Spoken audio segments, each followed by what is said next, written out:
fellow dreamers. Welcome to Northland Homestead.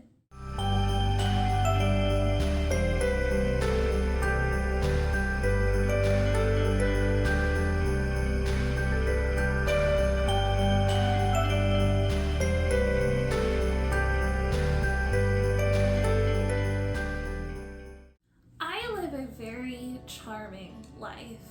I know by many standards it would seem simple and probably dull. To any extrovert, I'm sure they would be quite miserable. But if you're an introvert like me, I think it's the kind of life that you would dream about and that seems almost impossible. Because at times I just feel so overwhelmingly happy and contented that I just could burst into tears if I wanted to. But I think a lot of that has to come down to the love in my life between my husband and my kids and my lovely family and friends. But at the same time, there are a few tips and tricks that I've learned to increase the joy and love that I feel in my heart every day, living a very charming and simple life. In the words of J.R.R. Tolkien, it is no small thing or bad thing to appreciate a simple life.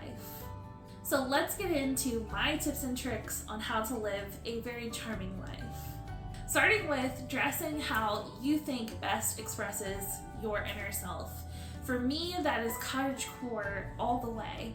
Prairie dresses, think Amish skirts or, old-timey Victorian pinafore aprons. All of those things really speak to me and make me feel like my inner self is really coming forward. And when I put on those sorts of dresses and skirts and aprons, I just feel so much more in touch with who I am and so much happier doing the tasks that I need to do, because I feel like I'm expressing myself in a comfortable way that's also really beautiful to me. Even if it's not your thing, that's perfectly fine. I know all of our styles are unique.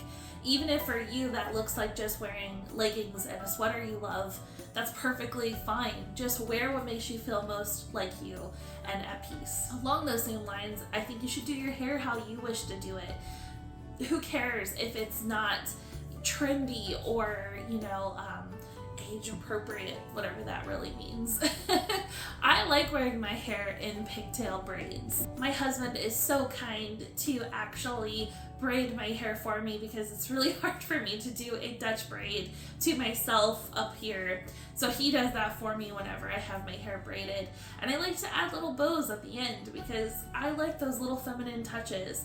I know that this is considered more of a little girl hairstyle to have your hair in pigtails or to do bows and things like that, but it makes me feel happy and it makes me feel that my inner self is coming forward, and I think that's far more important than someone else's opinions. My next tip or trick is to do whatever it is you've been wanting to do but have put off because of less ideal circumstances. Perhaps you can't afford to do it the way you really want to do it, or perhaps you're not the right weight that you want to be when you do that thing. Whatever your reasons are for having pushed aside your desires, find a way to make it happen now instead of waiting. I know for me, this entire channel is a great example of something that I pushed off for quite a while because I didn't look exactly how I wanted to look when I started my channel. I wanted to have already lost the weight in order to, look the way that I really wanted to look to present myself on YouTube. But if I waited until I looked that way, I'd be wasting all these years that I could be really enjoying expressing myself and creating content that I'm really proud of. It's okay for you to not be your ideal self. It's okay to be on a journey. But what's not okay is to delay joy, to not do the things that make you feel alive because you don't have the ideal circumstances. Go do those things now. Don't wait. Life's too short. As some of you may know, I have training in counseling. I have done all of my coursework for clinical mental health counseling, a master's degree in clinical mental health counseling, but I don't have the internship hours completed yet. With that being said, I have a passion for therapy and a true belief system that it is a wonderful way to increase your joy, increase your understanding of yourself, and better your life all around. So I think one of the best things you can do in order to live a charming life is to get therapy. seek out a good counselor. Even if the first one you go to doesn't work out, keep trying, because as soon as you find the right fit, I guarantee you the work that you will do in therapy will go so far and help you in ways that you could never have imagined. And I say this as someone who obviously has a background in counseling and believes in that, but has also experienced it firsthand. I have been through therapy, my husband has been through therapy, and our oldest son is currently in therapy, and all of us have been immensely helped by the practice of therapy, so I highly recommend that you seek help as well. It does not need to be because you are mentally challenged or crazy, or any of the other stereotypes that are out there about therapy. Therapy is for everyone, and therapy can help anyone in any life circumstances. We've all been through things. We all need to express those feelings and learn how to better handle our emotions and regulate our emotions. So it is literally for anyone and everyone. So I highly recommend going to therapy. Along the lines of therapy, one of the practices we express in therapy is to purge yourself of things in your life that don't bring you joy. I think a lot of us remember the KonMari, I believe it was, phase or fad or trend that there was there for a little while a couple years back, where the whole belief system was to pick up an item and decide whether or not if that item brought you joy. And if it didn't bring you joy, you would purge it or donate it in some way. Well, it's the same with life. If people are in your life who are draining you and not adding to your life, you need to establish boundaries in order to take care of your own mental health. So this can be with things such as items that are no longer speaking to you, clothes, decorations. Maybe you've changed and you want to express that change. Go ahead and get rid of those things and start making small steps forward to being who you really want to be. Anything that's draining and taking away from your joy, you don't need it in your life, and it's time to get rid of it. This could also be a job. I know a lot of us keep jobs for honorable reasons, but I think if something is stealing your joy, it costs too much. So it may be time for you to look for a new job or a new place to live, or whatever it is that's in your life that's currently stealing your joy. That's not something that you should be willing to live with. Like I said before, life is too short. Don't waste it on spending time in places or around people that are not helping you and are actually taking away from your life. Another tip is one that's kind of simple, but I think it goes a long way. Make your favorite meal or your favorite dessert for yourself. I think so many times when we have company coming over, or it's someone's birthday, or it's a holiday, we make special meals for them, but we don't think it's enough of a reason to make it for ourselves. You are enough of a reason to make that special meal or that special dessert that's your absolute favorite. So go ahead, indulge, and make that special treat, even if it's just for you to enjoy. That's enough of a reason. And if you live by yourself and you don't have anyone to share that extra dessert with, and let's say it's a whole cake, and you don't want to eat a whole cake, well, you can certainly cut that in half, freeze half of it, have it another time, or something of that nature, or share it with someone. You can take that other half of the cake to someone, a close friend or a family member. But the point is, you are enough of a reason to make that and enjoy making it and enjoy eating it, because you're enough of a reason. A great way to romanticize the winter is to take a walk in the snow. I think it's wonderful to take a walk in the snow during the daytime, but there is true magic to be found in taking a little stroll at night, all alone in a very, very quiet winter, and nothing out there to light your way except a full bright moon and stars. It is truly magical. The way that the moon reflects off the fresh powder just makes everything feel aglow in this warmth and quiet and calm and peace. And it is truly a magical moment when you come back into your warm cottage and you're greeted with your family and your loved ones, as well as the warmth of your home. It is something that will instantly boost your mood, I assure you. Another tip is to read a charming book, either by yourself, or in my case, I like to read with my husband. He's visually impaired and it's difficult for him to read a book unless it's an audio version. But one great way for us to share and spend time together is to read a book together. So currently we are reading Lord of the Rings together. We've watched the movies, he's read the books a couple of times, but this is my first reading of this book. And I've got to say, I'm really enjoying it. It's very cottagecore and very good. J.R.R. Tolkien is obviously a wonderful author, and we're really enjoying reading that book. But instead of just reading a book, set the mood. This kind of goes with another one of my tips of having tons of candles. You cannot have enough candles. Light a fire if you have a fireplace, or if you don't have a fireplace like I don't, I have a fake fireplace that I light up and just let it glow. It gives that off that ambiance.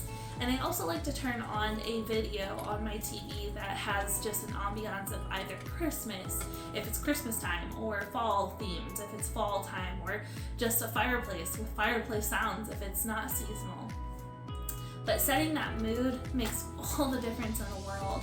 Get yourself a cup of coffee or a hot chocolate or whatever it is your favorite drink is, and really take the time to enjoy reading that book. Don't just treat it as something to pass the time, but treat it as an opportunity to really love yourself and enjoy a moment. Create an atmosphere, an ambiance with music, sounds, whatever it is that you love. This could also be for watching a movie if books are not your thing. Whatever it is that really speaks to you and you really love and enjoy, set aside a special moment. Make a moment for yourself with lighting and atmosphere, because you're worth it. And instead of lighting those candles with a plastic lighter, light it with a match or a really special looking lighter that's maybe a classic vintage lighter. But either way, find a way to take mundane, simple things such as just lighting a candle and turn it into a moment, an experience. I'm setting aside some time to be here, to read my book, to light these candles and have a lovely little moment tonight. And really enjoy it. Find the little ways to make it extra special, and I guarantee you, you will feel like you're living a charming life as well. Along that same theme, find pretty things in your home and use them. If you have fine china that you got from your wedding, for instance, use it. Why wait until it's best to use? Because you never really are going to have very many reasons to use it. You might as well use it as often as you'd like and really make every day feel extra special just from using something more beautiful than your regular everyday dinnerware. For me, this is also using a laundry basket that is a wicker laundry basket versus just the plastic normal laundry baskets. I think using just something a little bit prettier goes a long way and making that task so much funner. Another great way to live a charming life, this is simple and anyone can do, is to slow down every movement you do. For instance, I have a lip gloss in my car that I like to put on when my lips are feeling dry. The other day, I was sitting in the car and I went as slowly as I possibly could without it being too boring, and just unscrewed the lip gloss and slowly pulled it out and applied it gently and closed it back up as slowly as I could, and then I put my gloves back on very slowly and gently. And those simple, slow movements made everything feel more alive, and I felt so much more present in the moment because of it. I wasn't thinking of anything else. I was simply thinking of the task at hand. And it's quite meditative in a way and very calming. So I highly recommend doing tasks very slowly and intentionally. It will help you feel more present and also make your life feel that much more charming. My next tip is to spend intentional time with the ones you love. Not just around them watching TV or doing something mindlessly, but instead spending intentional time. Like I said, my husband and I like to read a book, or we like to sit and talk together for a while and just set an ambiance and have a lovely conversation about our hopes and dreams and things like that. Or playing a board game with your kids, or going to see Christmas lights, or whatever seasonal activities are available to you.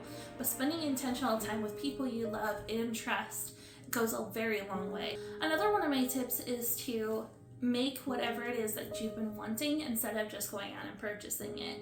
For one, it saves you money, and for two, it makes you feel way more connected to the item than if you had just went and purchased it. Whereas when you make it yourself, you feel connected to it. It's a beautiful item and something that you can treasure and feel proud of versus just picking it up at the store. I recently made a shawl for myself that I wanted, and this is a very beginner-friendly project. It's basically just taking a fabric that you like and sewing all the ends together into one larger piece. You could do this to make a blanket or to make a shawl. I personally really liked it as a shawl, and I wrap myself in it very frequently, and I really love that piece. I also recently made a skirt for myself and a pinafore apron like this one. And when I looked to see what a pinafore apron like this cost online, it was well over $200, and I think that making it myself has not only saved me a fortune, but also made me so much more proud of it. My last tip in order to live a charming life is to live within the season instead of against it. I know for many people, winter can be a difficult season for them because they don't feel connected to that time of year, and it can feel very overwhelming to be in such a cold, dark atmosphere constantly. But if you live within the season rather than fighting it, you will be so much better off and will like that season all the more if you are not fighting it constantly. So for me, this is the summertime, and I find that the more I fight those feelings of this is not the way I want my life to be right now, or it's too warm, or I miss the cozy vibes of the winter and fall, the more miserable I become. If I embrace that season and live within it and appreciate all that it offers me, I am so much happier for it. You can't do anything about the weather, you can't change it, so you might as well embrace it and appreciate what it does give you. If it's winter for you that you don't typically appreciate, at least appreciate the fact that it gives you a real opportunity to get some long overdue rest and some quiet and peace. I think that's something we could all use more of. So try to focus on appreciating the fact that you are able to get the rest that you need and you're able to enjoy time with your loved ones indoors more frequently. So those are all of my tips and tricks for living a charming life. I hope you try some of these, and if you do, please leave a comment down below about how it has affected you, or any tips and tricks you have that I haven't mentioned that help you to feel like you're living a charming life. I'd love to add some new things into my life to help even increase the charming life that I have. I wish you all a very Merry Christmas and a very happy time of year with your loved ones, all cozied up in your little winter bungalows, and I will catch you next time. Bye.